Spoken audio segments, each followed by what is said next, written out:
Should Florida fans buy all the new rumors and the odds for Lane Kiffin to head to Gainesville?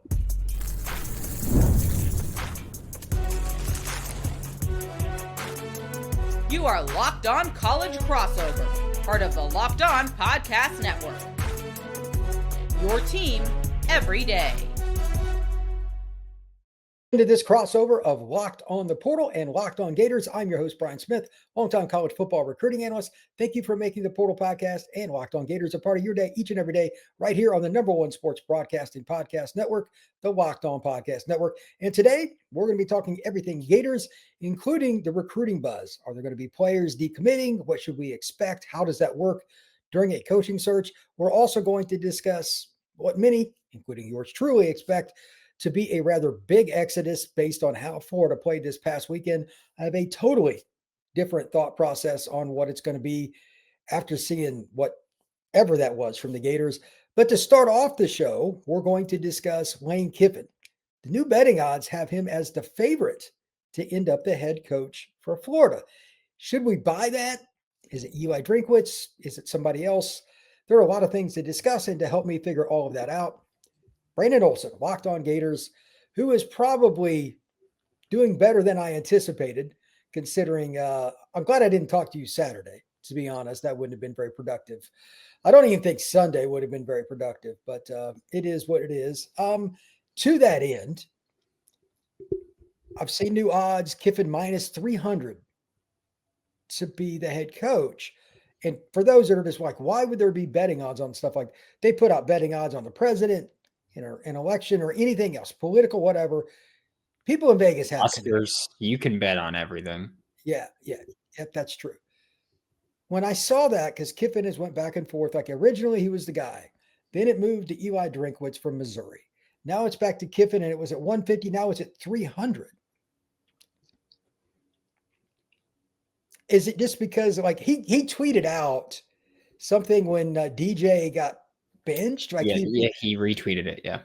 I'm like, that is totally, if nothing else, if you take nothing else from this podcast, if you can be mad at whatever you want, that's funny. Yeah. I think it's fine. I think Lane's just a character, honestly. I think he does things just because he knows people are going to, like, I think that he does things right now because he knows everybody is reading into everything. Realistically, Lane is always tweeting about something. He's always tweeting about upcoming opponents. And realistically, he just retweeted something about his next opponent benching their starting quarterback, which it could be as simple as that. He could be trolling, but it could be as simple as that. But it's just like, I know that everybody's looking into everything with Lane. I don't know. I don't think that the tweets matter. I know people are going to always talk about it, and I get it. There's nothing else to do right now. You don't want to watch the product that they're giving us on the field. So yeah, you don't want to watch that. But I don't know. I think Lane is still the favorite. I still personally, from what I've been told about it, I still feel pretty good about Lane right now. The Giants fired Brian Dable, and immediately the first name that came out to it was Lane Kiffin. So if one of my teams doesn't hire Lane Kiffin, I'm going to be pissed. I'd prefer that it be Florida. But like, I think Lane in New York with the New York media. He's got Jackson Dart there. He's got his QB. Oh, that is true. He's got his QB. Yeah, that's ironic. Okay, that's fair. That's a fair point, to be really honest. Yeah, it really is. He's got his QB. But as far as the odds, I'm gonna peel the curtain back right now on Las Vegas. Those odds are BS. I just want to throw like they're putting the odds that will make people put money on things. Like when the odds opened and Lane Kiffin was like plus 300 something, which by the way is what Billy Napier was when he was when he got hired. But they put those odds so that people throw money on that, and then now they're putting it at minus 300 because there's going to be people that go, "Oh, this is becoming a lock. Let me put money on it and make money in some kind of way." Basically, Vegas is manipulating the odds to make sure that no matter what happens, they make money. That's all it is. Vegas always wins, and part of it is because they manipulate odds. Like, I'm not saying they don't know anything about this coaching search, but they don't know enough about all of the coaching searches to constantly shift the odds other than this is where the money's going, this is where we want the money to go, and that's about it. But all that being said, Lane Kiffin is indeed still very much the favorite at Florida. And I do believe that for the gamblers and the degenerates like myself, I think that Lane Kiffin being minus 300 is pretty fair right now. Yeah, that's fine. It's interesting. Just out of curiosity, we've already mentioned Lane. We've mentioned Eli. Is there anybody that you and I, whether it's today or another day, that has not been brought up? I'm just off the top of my head here. Is there anybody that hasn't been brought up that you think should be as a potential candidate at the University of Florida? I think from the coaches that we've talked about, I think we've mentioned Brent Key. I think we've mentioned Jeff Brom, who I like, and On3 reports that he would be willing to listen to the Florida job. But I will also say take that with a grain of salt. Every coach at every school would be willing to listen to the Florida job, because even if you don't want to go to Florida, you can turn that into more money for yourself. And so every coach at every school would be willing to listen to Florida. I think that, people can talk about Lincoln Riley. I prefer not to. I'm not a fan of him, his style, or coming to the SEC. Like, he ducked the smoke one time. I don't know if he's going to do it again. But he doesn't really strike me as someone that's built to win in the SEC when he's not built to win in the Big Ten, with a lot of resources as well. I want to make that clear too. Like it's not like he's doing that at Northwestern, and he's at USC. So I think that Lincoln Riley is a name that people are going to talk about. Jed Fish is a name people are going to talk about. I'm not as sold on Jed Fish. He hasn't stayed at a school long enough to really see guys he recruits develop and become what they can become.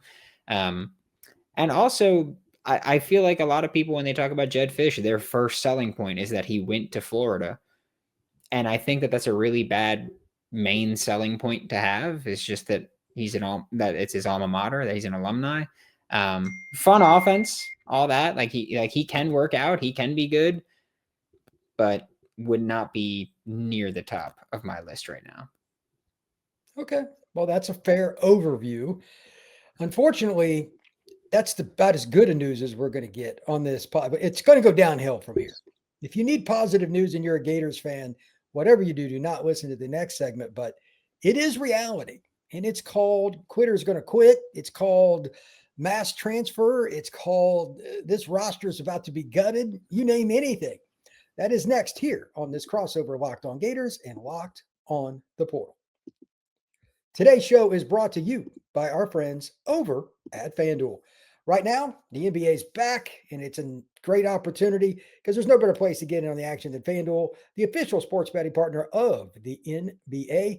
Even if you missed the start of the game or want to ride the hot hand, FanDuel has live bets on everything from who will come out and score next on that next drive or next play to fourth quarter comebacks, everything else you can imagine. They've got an opportunity. Plus, you can even combine live bets on NBA games with the same game parlay for a shot at a bigger payout. Every game is exciting, but especially when your team's making that late fourth quarter push. Right now, FanDuel is giving new customers $300 in bonus bets when your first $5 bet wins. Head to FanDuel.com, sign up, and play your game with FanDuel, the official sports betting partner of the NBA. Thank you once again for making Locked On Gators and Locked On the Portal a part of your day, each and every day right here on the Locked On Podcast Network. I am Brian Smith, joined by Brandon Olson, who is distressed and probably knows this next segment will be more distressing for him. It is the reality check part of the show. There's no way to dodge this. It's what my show is about anyway, the transfer portal and all that. But for lack of a better term, I think at least some Florida players last week against Kentucky kind of hung it up. They got down early, and I'll let Brandon explain it. He's a lifelong Gator fan, blah, blah, blah, all that. But if you didn't watch 1 second of the game, Brandon, just think about it from this perspective. I know you watch all the Florida games, but if you got up and you had a wedding, you couldn't go, whatever it was, and that game ended up being the score was it 38-7, if I recall? Yep. How would you look? Like, you would have probably thought that first, because no offense to the University of Kentucky, they got a head coach that knows defense and all that, but they don't have anywhere near the talent that the Gators do. You would have known automatically some guys just, loafs, didn't play their assignment, didn't play team ball and all that. So I'm going to give a percentage here. We're going to have a little fun with this. I'm going to say 20% of the roster right now, conservatively, will be gone almost immediately. With several more guys, it's going to depend on the coach, which that's fair. But losing 20% of your roster in today's world is not a big deal. But if it's not the right coach and if it's not timely, then it gets iffy for me, because then it can become 35, 40% of your roster. And then that next head coach, whether it's Kiffin or whatever, it takes a year or two. It is what it is. Do you look at it from the same perspective, or do you have a different idea? Like 20%, by the way, that's going to be like 13, 14 players. That's nothing unusual for our Gators, but it could be some really good players too. Yeah, I see that 20% possible. I wouldn't be shocked by it. And like, I say that the same way you were like, oh, that's not abnormal, is the same way that I think about it. I don't think that's abnormal. I think that you fire Billy Napier and that automatically puts some guys from the 2025 class at risk immediately, because I don't know, the way that I look at it is, if I'm a recruit, which obviously I've never been a recruited football player, but just hypothetically, if I'm a recruit and I go to Florida, and let's say I've got a top 3 of Florida, Miami, Florida State, just to keep it in state. If I go to Florida for a year and the head coach gets fired, I would like to imagine that if I'm not someone that burned bridges, that Florida State and Miami would both be willing to take me back again or revisit that. And it's like, all right, well, they were my top 3 for a reason. So I was still very high on those schools. It was just the coach that got me to Florida, and now that coach is gone. So maybe I'll go to one of those schools. So I don't think that would be a surprise to watch some of the 2025 kids leave. Some of the kids from Napier's earlier portal classes, or earlier recruiting classes, I wouldn't be shocked if they kind of went, all right, I got 1 year of eligibility left. Let me go to wherever is going to utilize me best so that I can put out the best film for the NFL. There's going to be some players that whoever the new head coach isn't going to want. There's going to be players that just outright are like, all right, I'm going to go somewhere else for whatever reason it didn't work out. We spoke a few years ago I think it was after the 2023 season, that we spoke about a player that left Florida and told me the reason was development and strength and conditioning. Like, guys leave for any reason. And look, Florida's changed all those things since then. That position coach is gone. Strength and conditioning coach has been changed since then. But guys leave for all kinds of reasons. Some are just going to leave because they're chasing money. It is what it is. I don't know. I think the way that I look at it is, I could see you losing 20 players. Like, I could see that happening. And I still wouldn't go, this guy's falling, because I do think that there's going to be quite a few players that I view as building blocks that are still going to be back. And I think for me, that's an important part of it when you're talking about bringing in guys that are trying to fix the culture and are talented at premium positions, preferably. I think that's really important. And I think that's more important than losing some guys in this portal era where everyone's going to lose guys. What would you say is the biggest concern position-wise? And I'm not saying, hey, quarterback's obvious. You lose DJ, that's, depending on your perspective, good or bad, because he's played so poorly this season, but obviously he's a physical talent. He's a great kid and all that. Take quarterback out of it. Which position can the Gators least afford to get hammered in the portal? I think that defensive line, including the interior and the edge guys. Because when I look at corner, I go, all right, well, you got a few really talented guys and everyone else is young and unproven, so it doesn't matter. Safety play hasn't been great this year, and then there's young and unproven guys. So I'm not looking at unproven guys and saying, oh, we got to keep them. That's just not how I operate with things. Like, yes, there's promise, but there's no guarantee that they're going to work out. So I don't really view it as like, oh, you can't miss those guys. But on the interior defensive line and on the edge, that group combined, there's freshmen that have shown that they're legitimate SEC players already. Like a Jaden Woods, great year so far. Like a Makai Boyero. Like, we've seen a lot of talent on this defensive line.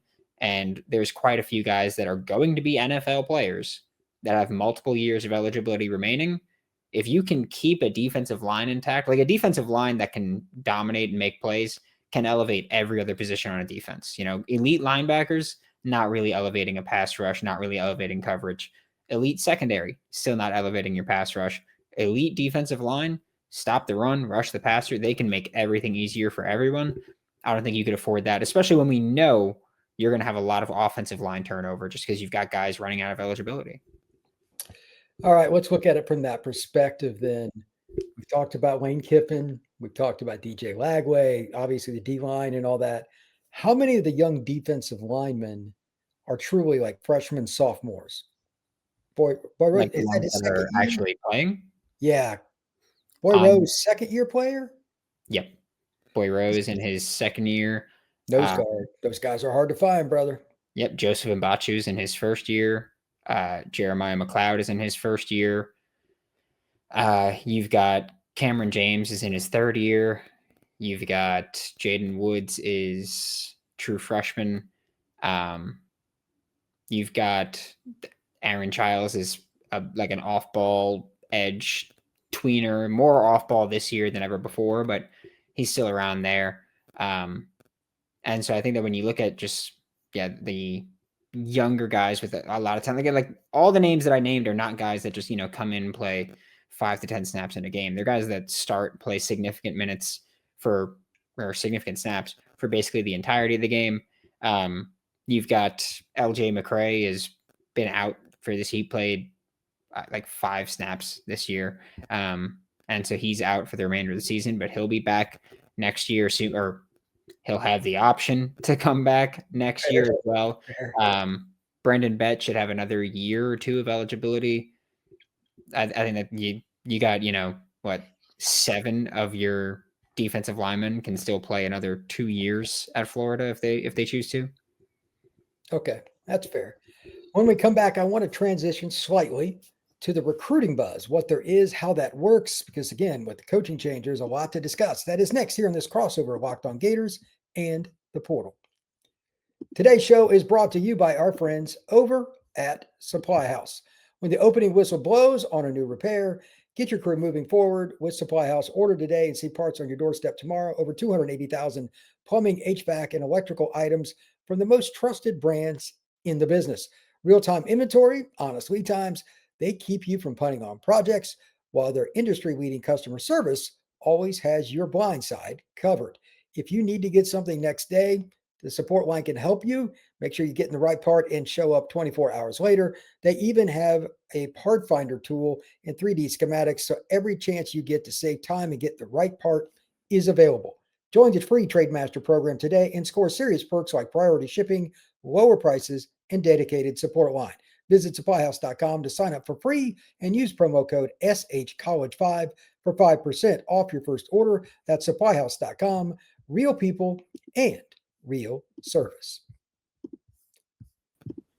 All right, let's talk a little recruiting and kind of mix the fans in with it. I have something at the end here that I think is probably a conversation among a lot of Gator fans. We'll get to that for the entertainment value at the end. But recruiting, like I know several of the kids that have either committed to the Gators or were looking, took visits, etc., because of where I live. Caden Hall, a kid at Milton. That's a kid I never got a chance to meet, but like he's a dude. But he grew up a Florida State fan. Oh, maybe Florida State might get rid of their coach too. Like a lot of these recruitments, I got to think are just all over the map. Like anything in particular? I mean, like J. Raylan McCoy, kid from Mississippi, but he really likes Florida. Is he going to stick? Like there's so many. I think so too. But like at some point, if you're a recruit, it's got to be annoying because for those who don't know, National Signing Day is December 3rd. That is 4 days after the Gators host the Noles in the last game of the year for the Toilet Bowl because they both stink. But that game, by the way, that's going to be one of the worst Florida State games of all time. Yeah. And that's sad. That should never, ever be the case. But I don't want to get on my soapbox here. If I'm a Gators fan and I'm looking at this objectively, you go through at the commitment list, and they got a good class. The out-of-state kids, and in particular, like Texas players, they got a couple from greater Dallas area, Gross, and like the defensive lineman, like Ford, yeah, that's going to be hard, I would assume. Anybody in state, like Caden Hall, I mentioned, CJ Hester, are we feeling like, is there anybody in particular you've heard anything on here? Or is it just wait and see because this is such a difficult situation, waiting on Kiffin and everything else? Yeah, I think it's a multi-pronged thing to look at right now. Like, I don't even know how to describe it other than that. Multi-pronged thing is how I'm calling it. That's it. But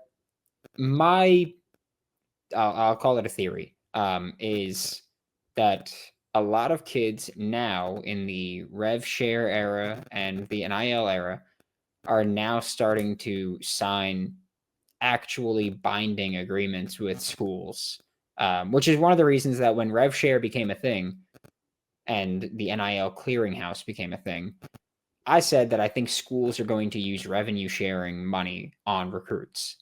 Because if you send, DJ Lagway deal to the NIL clearinghouse, they're not turning that down. They're not turning down starting quarterback at the University of Florida for any amount of money that you want to put out there. They're not turning him down. If you're giving a recruit, just for simple math number, $100,000 to commit, they can probably turn that down. Like the NIL clearinghouse probably go, this kid is not known outside of the state of Florida. Not worth it. Rev share, they can't tell you no. So I think that schools are going to use rev share for recruits. Again, this is just my theory, and it's why I think that we've seen a lot less decommits this year in a year where there's been a ton of coach firings and we haven't seen as many decommits. I think part of it is that schools use revenue sharing to lock in these recruits, and those are actually binding agreements about going to that school. And so I think that's why you're seeing a lot of kids not decommit. I do think there are some that are still going to be able to decommit. I would imagine that there's some kind of way where they can get out of it, but I don't think that's going to be a massive issue for Florida. KJ Ford's one that, yeah, like I look at KJ Ford, I look at CJ Bronaugh, and I'm like, you have to keep those guys. You have to keep them. And Tyler Chukium would be my top three guys. Tyler Chukium from South Paulding. I don't know why the hell he's a 3-star on any service. That dude is a baller. I already look at him and I'm like, refinement, that's a Sunday player. So I don't know why he's a 3-star in anywhere, but I think that those three guys are premium players at premium positions. CJ Bronaugh's from the state of Florida, but KJ Ford's an out-of-state kid. Tyler Chukium's an out-of-state kid, and being able to keep those guys might be a little bit more difficult. But I do think that when you see a lot of these kids not going on visits, I think part of it is that they're pretty locked in. So like running back Carson Baker was on an official visit to Kentucky this past weekend when Kentucky put no other way to put it other than belt to ass against Florida. Like there's just no other way to describe that. At halftime, he was tweeting out the pictures from his OV already. Like, I'm not saying he's gone, but I'm not saying he's staying either. There are some players that I feel really confident about staying. There are some that I don't know if they're going to stay. And there are some where I go, well, if they go, I won't be heartbroken about it. Yeah, that's a lot because it is a lot. There are so many scenarios, different layers, sub points, and just overall uncertainty because some of these young men are attached to the assistant coaches that recruited them. I always talk about that. And on top of it, again, signing day is December 3rd. So between now and signing day, roughly 3 weeks, follow the visits. How many of the UF recruits visit and fill in the blank? Is it Georgia, Tennessee, Kentucky, Texas A&M, whatever school it is? If they're taking unofficial or official visits elsewhere, it's probably not a good sign. So that's most likely the way to look at that. Finally, the thing that I promised a minute ago, I have a question for you. How do you think the Florida Gator fans, I mean, that's a tough fan base. They're very critical, to say the least, and I'm being kind here. I was going to say critical is an interesting adjective to use there, but I respect it. Yeah, that's probably nice. Do you think they have just passed it off like they don't even want to watch Gators football the rest of the season? Like, where are they from the ones that like the online community? Because that's always the loudest, the people that, would be the most extreme. What do you think about that group right now? I think that so many Florida Gators fans don't want to watch Florida Gators football right now, but we'll be there. I don't want to watch them if they're going to put out efforts like that. And I get paid to do it, and I don't want to do it. But I think that, you know what, no matter what, like, you get 12 Saturdays a year where you get to watch your Florida Gators play football. I'm going to make sure I'm available to watch every single one of those games. I did it before it was work, and I'm definitely doing it while it's work. I think that there are a lot of Florida Gators fans who go, I'm done with this team. I'm not watching. But, you know, Saturday, 7 o'clock comes around, and you're like, I might watch a little bit. I might watch it. If it gets ugly, then I'll go. But I'm going to watch a little bit. And I think that's how it is for a lot of fans right now. It's like I can tell you that the USF game was one of the least enjoyable experiences of my life. Both Miami games were some of the least enjoyable experiences of my life. I was in person for the first ass whooping, so there was that. I think there are a lot of games that, you know, leave a sour taste in your mouth that you don't want to sit there and you even go, I'm not going to watch them. I'm not going to support them for this. But this Florida Gators fan base, like, people can say critical, national media will like to say toxic. Everybody can say whatever they want. By the way, I view toxic as a compliment. So thank you very much for that one. This fan base, they care. Like that's it. Like, you can say it's not fun to watch. Like, we watched the Will Muschamp days when offense was non-existent. We've watched a lot of bad. This is maybe the worst, but we'll still be there watching it. Again, the reason that this fan base is so toxic, you can call it that if you'd like. A lot of it's about passion. Maybe, you know, the anger gets a little misplaced at times. But this is still a team that there's still a fan base that just, they care about their team. They care about the logo. The players may not always play for the patch, but Florida Gators fans will indeed root for the patch. I would love to challenge the defensive players from last week that were clearly giving up, and the offensive players that weren't trying their hardest either, special teams too. I would challenge them to work with the same kind of passion that the fan base has about the team. I think that's a great place to wrap it up right there, Brandon, because I could not agree more. If you get the scholarship, you should play hard. That's simple as and the money. It's not even just a scholarship anymore. Now you're getting a scholarship plus a few $100,000 for some of these guys. Like, come on, man. Yeah, I get it. Wrap up. All right, Brandon, tell everybody where they can find your work, my friend. You can find me every single day on YouTube and wherever you listen to podcasts on Locked On Gators. We're doing a lot of two-a-days right about now. We got a coaching search, basketball season, football season. There's a lot going on for Gator Nation. Absolutely. You can find the Portal Podcast on Spotify, Apple, Podbean, and of course on YouTube. This has been a Locked On crossover, the Gators and the Portal.